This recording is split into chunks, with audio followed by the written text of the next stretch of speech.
மின்கம்பத்தில் bike மோதி விபத்து.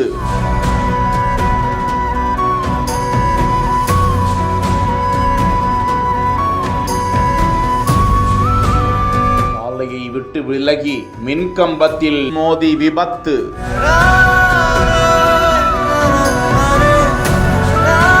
படுகாயத்தில் பரிதாபமாக உயிரிழந்த இளைஞர்.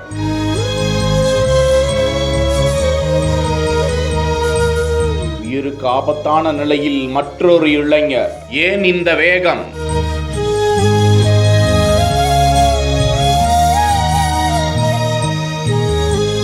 திருவனந்தபுரம் அட்டுக்கல்லில் பொய்முகில் துளசி பவன் என்ற பகுதியை சேர்ந்த 30 வயதான விவேக் இவ்விபத்தில் பலியாகி இருக்கிறார். பொய்கையை சேர்ந்த 26 வயதான ஆகாஷ் படுகாயத்துடன் மீட்கப்பட்டு திருவனந்தபுரத்தில் உள்ள தனியார் மருத்துவமனையில் அனுமதிக்கப்பட்டு அவருக்கு தீவிர சிகிச்சை அளிக்கப்பட்டு வருகிறது. அதிகாலை 3:30 மணி அளவில் இந்த விபத்து நேர்ந்திருக்கிறது. பொய்காமுக்கு செல்லும் வழியில் டோல்முக் என்ற பகுதியில் அதிவேகமாக வந்த அந்த பைக் கட்டுப்பாட்டை இழந்து சாலையை விட்டு விலகி சாலையோர தடுப்பு சுவரில் உரசி சென்று மின்கம்பத்தில் மோதி விபத்து நிகழக்கூடிய சிசிடிவி காட்சி வெளியிடப்பட்டிருக்கிறது.